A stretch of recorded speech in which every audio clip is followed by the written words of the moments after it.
What's shaking, folks? Back with another reaction, back with some more Eurythmics, and we're going back to their 1986 album Revenge, and we're up to the tune Thorn in My Side. It speaks to a nagging, persistent, and perhaps debilitating pain. Obviously, it can be literal, but also conceptual in the sense that somebody or some situation or perhaps an occupation can be a thorn in someone's side, meaning a constant irritation and pain that makes functioning in a daily or even more long-term sense very difficult because it's this persistent chronic problem. So yeah, I wonder what the thorn in someone's side is. I wonder if it is indeed another person, or at least another person's behavior, and perhaps they wish they could alter their behavior, because then maybe if the other person did, they would not be a thorn in the first person's side. So yeah, I wonder in what context this metaphor might play out. Let's find out. This is Eurythmics' Thorn in My Side from the 1986 album Revenge.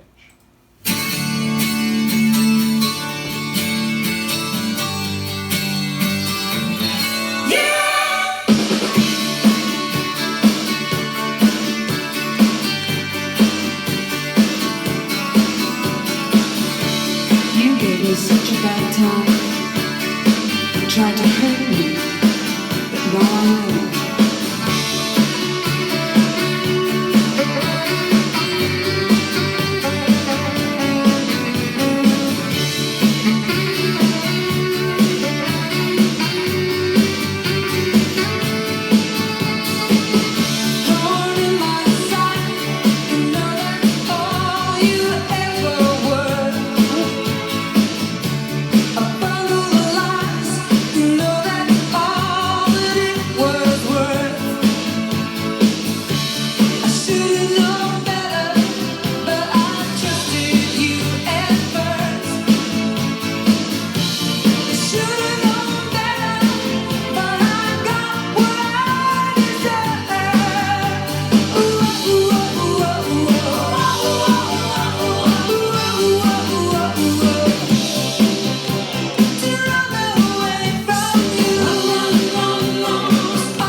Has a bit of like a Motown feel.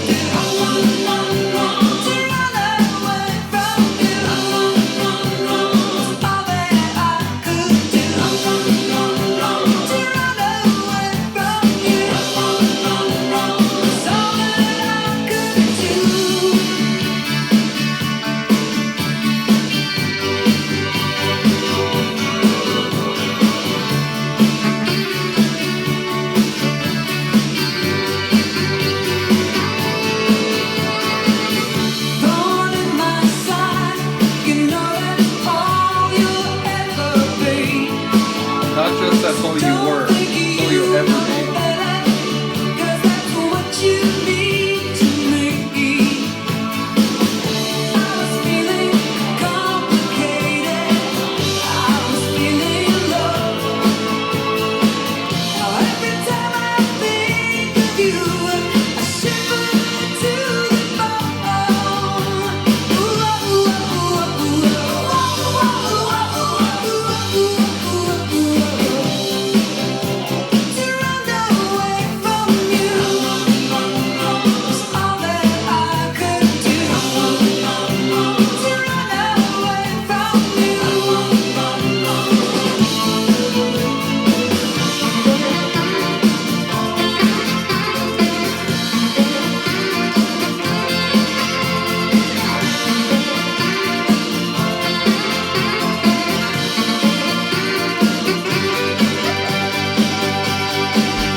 Special shout out to Stewart's production on that one. I like the way the different elements were incorporated. It definitely had a bit of a funkiness to it, not just the sax, but some of the like keyboard work. And indeed, it reminds me, someone mentioned that, I had said synth rock in relation to Be Yourself Tonight. And they were saying, I think it's a soul album, and Aretha's on the album. I totally understand that and appreciate that. I do think there's a couple of tunes in there with enough guitar work and enough of a booming sound that, synth rock is a fair description of parts of that album. But this one, I was again feeling, I think I mentioned, like that follow-up vocal about her, running away, and that's all she could do, the like run, run, run, something to that effect.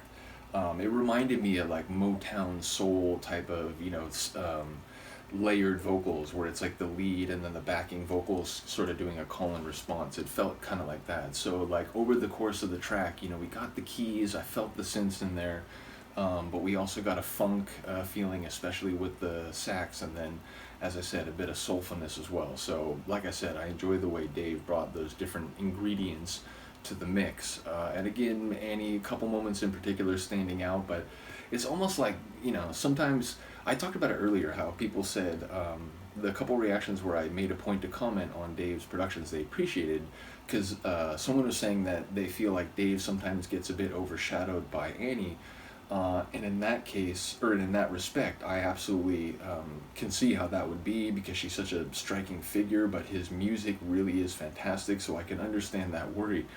But it's almost like, in another respect, I worry that I'm taking Annie's voice for granted, because she's such a crazy singer, and I know that she's a crazy singer and can do all these different things, and Stewart will layer her voice like all over the track, and then it's like, you become familiar with that, and then it's, I wonder if the impact factor, because I'm so comfortable with what a crazy singer she is, that, I'm like, am I really giving her due credit sometimes? Or I'm like, oh yeah, she sounded good, and, a couple moments where she flared up, and it's like, she really does incredible vocal performances, but perhaps because of that, one or two of the individual ones, I maybe won't comment as much, because it's like, oh, and by the way, Annie being Annie, like, that's here again, of course. So, bottom line, it's a dynamic duo, and I think, both pieces are critical. So, shout out to Eurythmics, shout out to this track. I did enjoy it. It's funny, like, as it started, I was wondering, because see, like, when I first saw the title, I was wondering, like, is it something that the person can change? Is it something that the person, can remove? And as I was thinking in advance, maybe it's like, oh, if this other person's behavior could be changed, maybe they're trying to encourage them to, like, just don't be like this, don't lie or whatever, and we could have a great thing.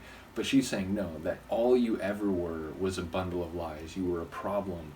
And that's all you'll ever be. So there's absolutely no inclination toward, or even belief, that this other person could ever be anything different than the, lying, unethical, odious person they've been. So, it was interesting. We got a definitive answer to whether it's something that, can be altered or configured in a different way, and at least with this other person, no.